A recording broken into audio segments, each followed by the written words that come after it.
Hi, Hema here from CSASmartGroup, where we teach GP registers to pass the CSA exam with flying colors, right? Today I thought about discussing about the palliative care because I always find it a bit tricky, and it is one of the toughest case if we get in CSA and even in normal day-to-day life. I thought we can briefly discuss about a case and then we can talk through the case. For example, if you imagine a 72-year-old male with lung cancer and he's on cocodamol 30/502 tablets QDS, and just imagine that he's coming and seeing you in the clinic and complaints of pain near the right lower ribs, right? So just see what you have to think through when we see cases like this. So basically we have to make sure to get the proper history and the pain. When we are in the medical school, we usually used to have the Socrates, site, onset, duration of the pain, radiation, aggravating, relieving factor, everything, isn't it? So just go through the full history briefly and up to the point and think about the different diagnoses, like is it tumor related or metastasis or any other related conditions like PE or infection or effusion. You know what I mean? Just have a lateral thinking and then think through the painkillers like the ladder. So usually first ladder is like paracetamol, simple things, and the second one is a bit stronger like NSAID, opiates like codeine, tramadol, low dose of buprenorphine patches, and the third one is MST, bit stronger dose of opiates. So just think through the painkillers and what might be the options like opiates, NSAIDs, strong opiates, patches, local anesthesia, or pamidronate or dexamethasone. So we can give one of these options to make them completely comfortable and pain-free. And when we talk about the morphine is the first choice in according to the NICE guidelines for the cancer-related pain. But few things we have to think through is when people we have to discuss about the poor compliance, morphine phobia, because they will be worried about going on morphine, or if the patient is not able to take oral route, then we have to think about something like patches or injections. And we have to be a bit cautious with the patients with kidney disease, and it's contraindicated in stage 4 kidney disease. In those patients, fentanyl might be the better option. And if the EGFR 15 to 40, around that, they say oxycodone is safer. And one more thing with the fentanyl is less constipating, but still we have to offer them laxatives to avoid constipation. Then if you take the buprenorphine patches, there are Butrans, Transtec, so we can offer that. And please, we have to think about the oral Oromorph if we offer them MST for the breakthrough pain. And we can add on antiemetic if they are prone to get the side effect. And obviously laxatives, if we take about laxatives, we have to make sure to use the stimulant as well as the softeners, like Senna plus lactulose or codanthromer. Codanthromer is both stimulant and softener, so we can use it. And then sodium docosahexates, Movicol.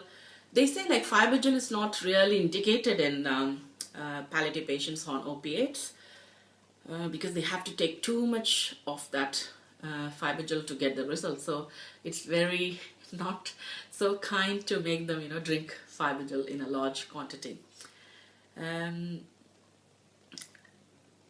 So particularly we have to make sure we use both stimulant and softener in opiate-induced constipation.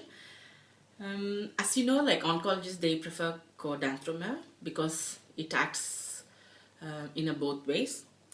Then afterwards, you just talk through his expectations, the impact on his occupation. If he's driving, just you know let them know that just be careful for the first few days, and if you feel drowsy, it's not advisable to drive.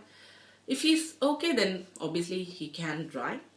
And explore more about his fears, like getting worse or getting addiction. So I have seen nurse specialists saying that you don't get addicted like drug addicts do. So you don't have highs, so body will get used to it. So the one thing is we shouldn't stop it suddenly. We don't necessarily get tolerant when used for the pain control. These are the things we can say to make them understand why we are offering morphine based painkillers. And then still we can refer to the cancer specialist. We can do further investigation like CT or MR scan. If it's due to the metastasis to the wrist, we can offer radiotherapy. We have to make sure where the pain is from, whether it is from the vertebra, just to make sure we look for signs of cord compression, which is like a medical emergency. And we have to think about how to treat the neuropathic type of pain when the nerves are involved. So we can go through like amitriptyline, gabapentin, pregabalin options. Amitriptyline is better, is preferred in patients who are struggling to sleep because it helps them to sleep as well. But it might be contraindicated in cases like arrhythmias, or if patient already have urinary retention problem, then we can choose other things like gabapentin or pregabalin. In most of the patients, pregabalin are better tolerated. And then we can even give steroids for the edema around the lesion. Then, if the same patients you see, like if they come with like more sleepy or muddled, then we have to go through the other causes like metastasis to the brain, or increased calcium, or low sodium. So hypercalcemia and hyponatremia is important, we have to rule out, or whether they are opioid toxic. So we have to make sure we are ruling out all those things, which is treatable and correctable. And at the same time, when we treat these patients, we are helping them to go through the phase. And in some patients, unfortunately, we might be seeing them deteriorating. And in that scenario, we are in a much important role to give them a comfortable last final days, isn't it? So our role as a GP becomes very vital to get the relevant input, like carers, Macmillan nurses, community palliative care team.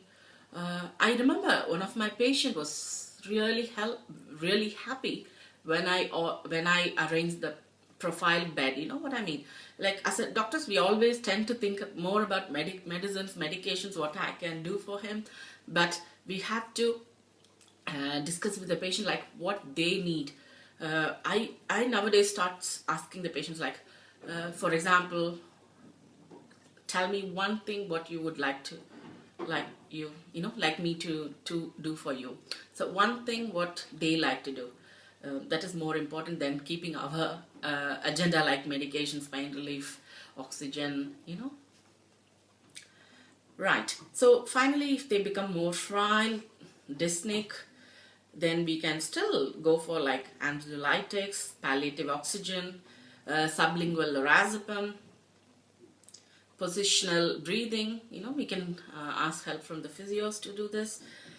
So these are the main things. Oromorphs helps breathlessness and coughing as well. So we can definitely consider that and educate the patients like it's not only for pain, but it helps for the breathlessness and coughing as well. So we can encourage them to take that.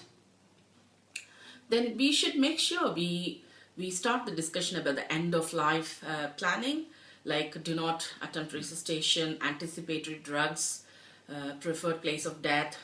What about the family plans? Out of our service, we have to liaise with them and share our documents and decisions, so that it will be easy for them during the out of hours. And we have to bring in the district nurses, Macmillan nurses team as well, to offer the the holistic care for the patient. And then we have to make sure, like, we set up the syringe driver, get ready for the write all the anticipated drugs. Don't forget the waterborne infection injection, and we can write like morphine, midazolam, cyclizine, buscopan. They say like trinity of palliative care is like morphine, midazolam, and buscopan. So the three things are very vital.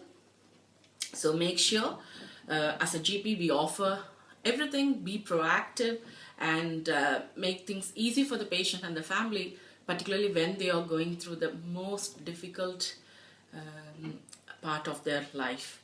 And I think they do appreciate. I remember one of my patients, like I was treating him during his final phase, and he was really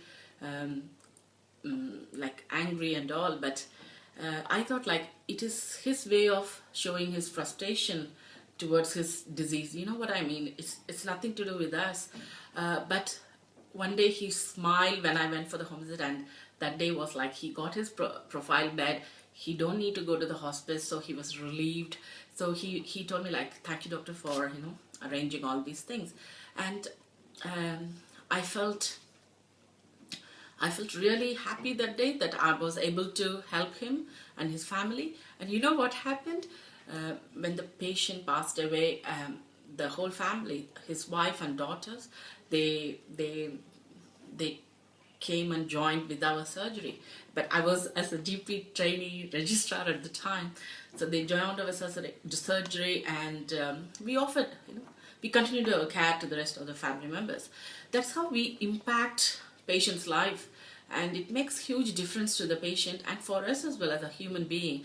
So please go through the scenarios, get prepared. Even certain sentences we have to really practice and prepare, because these are all like very emotional driven scenarios. We have to show empathy. Getting the answers is not, we shouldn't look too speedy. Particularly in the CSA scenario, we might.